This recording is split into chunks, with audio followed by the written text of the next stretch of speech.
Hello दोस्तों, अगर आप भी बिहार पुलिस कांस्टेबल एग्ज़ाम 2025 का बेहतर तैयारी करना चाहते हैं तो आप भी इस चैनल से जुड़ जाइए।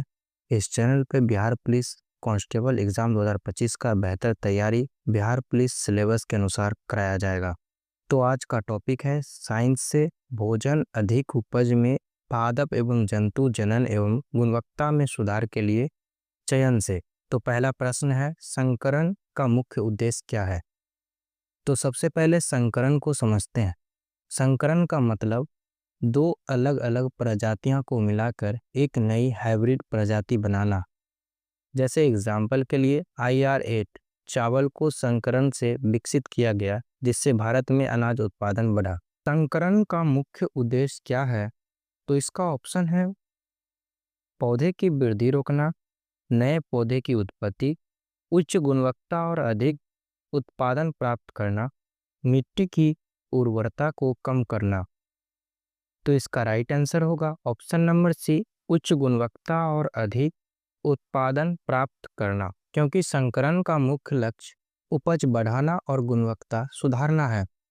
संकरण का उद्देश्य दो अलग अलग गुणों वाले पौधे को मिलाकर एक बेहतर किस्म बनाना है। इससे पौधों में अधिक उत्पादन, बेहतर गुणवत्ता और रोगों के प्रति अधिक प्रतिरोधक क्षमता विकसित होती है। बात करें ऑप्शन नंबर ए की, पौधे की वृद्धि रोकना, क्योंकि संकरण पौधे की वृद्धि को नहीं रोकता बल्कि सुधारता है, इसीलिए ये ऑप्शन गलत है। ऑप्शन नंबर बी, नए पौधे की उत्पत्ति, क्योंकि यह केवल नए पौधे की उत्पत्ति के लिए नहीं बल्कि बेहतर किस्मों के लिए उपयोग होता है। और ऑप्शन नंबर डी की बात करें, मिट्टी की उर्वरता कम करना, क्योंकि संकरण से मिट्टी की उर्वरता का कोई संबंध नहीं है। अगर आपसे एग्जाम में संकरण का उदाहरण पूछ ले तो उसका पहला उदाहरण IR8 धान है, जो हरित क्रांति में विकसित एक उच्च उपज वाली संकरण किस्म है। और दूसरा उदाहरण की बात करें तो ज्वार, आपको पता होगा ज्वार बाजरा संकरण जिससे अधिक मात्रा में अनाज पैदा किया जाता है। अगला प्रश्न है, कृत्रिम चयन में क्या किया जाता है? तो इसका ऑप्शन है किसान अपनी पसंद के अनुसार अच्छे गुणों वाले पौधे को चयन करते हैं। ऑप्शन नंबर बी है यह सिर्फ पशुओं में प्रयोग होता है। ऑप्शन नंबर सी है यह एक प्राकृतिक प्रक्रिया है। ऑप्शन नंबर सी है यह केवल प्रयोगशाला में होता है। तो इसका राइट आंसर है किसान अपनी पसंद के अनुसार अच्छे गुणों वाले पौधे को चयन करते हैं। किसान अधिक उपज देने वाले पौधों का चयन करके अच्छी फसल प्राप्त कर सकते हैं। कृत्रिम चयन वह प्रक्रिया है जिसमें किसान या वैज्ञानिक अच्छे गुणों वाले पौधों या पशुओं को चुनकर उन्हें अगली पीढ़ी के लिए इस्तेमाल करते हैं। बात करें ऑप्शन नंबर बी की, यह सिर्फ पशुओं में प्रयोग होता है, क्योंकि कृत्रिम चयन न केवल पशुओं में बल्कि पौधों में भी किया जाता है, इसीलिए ये ऑप्शन गलत है। ऑप्शन नंबर सी, यह एक प्राकृतिक प्रक्रिया है, क्योंकि यह एक प्राकृतिक प्रक्रिया नहीं है बल्कि मनुष्य द्वारा नियंत्रित की जाती है, इसीलिए ये ऑप्शन गलत है। बात करें ऑप्शन नंबर डी की, यह केवल प्रयोगशाला में होता है, क्योंकि यह केवल प्रयोगशाला में नहीं बल्कि खेतों में भी होता है, इसलिए ये ऑप्शन गलत है। अगर एग्जाम में कृत्रिम चयन से उदाहरण पूछ ले तो पहला उदाहरण, गेहूं की उपज में सुधार, किसान केवल बड़े दाने वाले गेहूं के पौधे को चुनते हैं। बात करें दूसरे उदाहरण की तो गन्ने की मिठास बढ़ाना, अच्छे स्वाद और अधिक रस वाली गन्ने की प्रजातियों को चुना जाता है। अगला प्रश्न है, टिश्यू कल्चर का उपयोग क्यों किया जाता है? तो ऑप्शन है अधिक उत्पादन के लिए, ऑप्शन बी है मिट्टी की उर्वरता को बढ़ाने के लिए, खरपतवार नियंत्रण करने के लिए, ऑप्शन डी है कीटनाशकों के उत्पादन के लिए।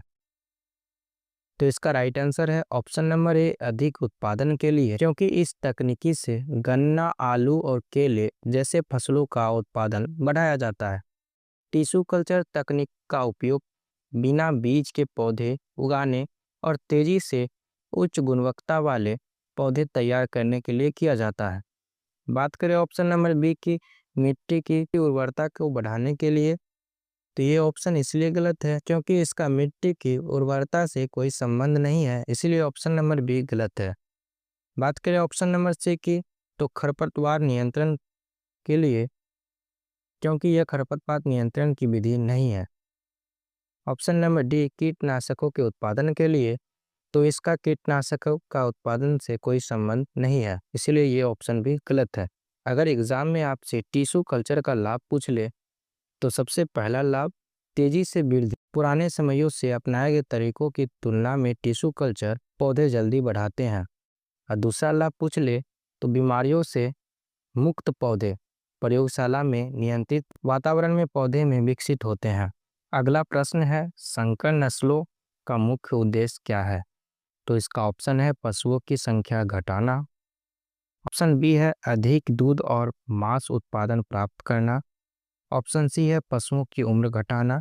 ऑप्शन डी है पशुपालन को रोकना। तो इसका राइट आंसर है अधिक दूध और मांस उत्पादन प्राप्त करना, क्योंकि इससे अधिक दूध और मांस का उत्पादन प्राप्त होता है। संकर नस्ल तकनीक का उद्देश्य अलग अलग नस्लों के अच्छे गुणों को मिलाकर अधिक उत्पादन प्राप्त करना है। पशुओं की संख्या घटाना, क्योंकि इससे पशुओं की संख्या घटने के लिए नहीं किया जाता है, इसीलिए ये ऑप्शन गलत है। ऑप्शन सी की बात करें, पशुओं की उम्र घटना, क्योंकि इससे पशुओं की उम्र पर कोई प्रभाव नहीं पड़ता, इसीलिए ये ऑप्शन गलत है। पशुपालन को रोकना, क्योंकि यह पशुपालन को रोकने के लिए नहीं किया जाता है, इसीलिए ये भी ऑप्शन गलत है। अगर आपसे एग्जाम में संकर नस्लों के उदाहरण पूछ ले, तो उसका सबसे पहला उदाहरण है दोस्तों जर्सी गाय। जर्सी गाय और गिर गाय, ये दोनों अधिक दूध उत्पादन करने वाली नस्ल है। और दूसरा उदाहरण की बात करें तो व्हाइलर मुर्गी। व्हाइलर मुर्गी और देसी मुर्गी जो जल्दी से बढ़ने वाली और अधिक मांस देने वाली नस्ल है। अगला प्रश्न है, कृत्रिम गर्भाधान का क्या लाभ है? ऑप्शन है पशुओं की संख्या कम करना। ऑप्शन बी है उच्च गुणवत्ता वाली नस्लें विकसित करना। ऑप्शन सी है केवल मछली पालन में उपयोग किया जाता है। ऑप्शन डी है इससे दूध उत्पादन कम होता है। तो ऑप्शन ए है पशुओं की संख्या कम करना, क्योंकि इससे पशुओं की संख्या कम नहीं होती है, इसीलिए ऑप्शन गलत है। ऑप्शन नंबर बी है उच्च गुणवत्ता वाली नस्लें विकसित करना, जो कि राइट आंसर है उच्च गुणवत्ता वाली नस्लें विकसित करना, क्योंकि यह पशुओं में उच्च गुणवत्ता वाले गुणों को बनाए रखता है। कृत्रिम गर्भाधान तकनीक में उच्च गुणवत्ता वाले नर पशु के वीर्य को मादा पशु में डाला जाता है, जिससे उच्च गुणवत्ता वाली नस्लें विकसित होती है। बात करें ऑप्शन नंबर सी की, केवल मछली पालन में उपयोग किया जाता है, क्योंकि यह केवल मछली पालन तक सीमित नहीं है, बल्कि गाय, भैंस और बकरियों में भी उपयोग किया जाता है। बात करें ऑप्शन डी की, इससे दूध उत्पादन कम होता है, तो इससे दूध उत्पादन कम नहीं बल्कि अधिक होता है, इसीलिए ये ऑप्शन भी गलत है। इसका राइट आंसर उच्च गुणवत्ता वाली नस्लें विकसित करना है। कुछ इंपॉर्टेंट पॉइंट्स लिखा हुआ है, आइए इसे भी क्लियर कर देते हैं। संकर प्रजनन से जुड़ा एक उदाहरण बताइए। तो अभी हमने ऊपर बताया कि जर्सी प्लस गिर गाय का संकर नस्ल, जिससे अधिक दूध प्राप्त होता है। टिश्यू कल्चर किस फसल में अधिक उपयोगी है? केला, गन्ना, आलू में। संकरण और कृत्रिम चयन में क्या अंतर है? तो इसके दो अंतर नीचे लिख। संकरण में दो अलग अलग नस्लों को मिलाकर नई नस्ल विकसित की जाती है। कृत्रिम चयन में बेहतर गुणों वाले पौधों या पशुओं को अगली पीढ़ी के लिए चुना जाता है। अगला पॉइंट है, हरित क्रांति में सबसे अधिक उत्पादन किसकी बढ़ी? गेहूं और चावल की।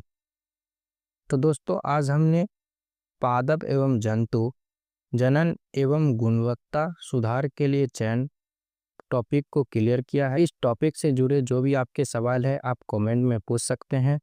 जल्द ही मैं कोशिश करूंगा इस टॉपिक का पार्ट 2 लाने का।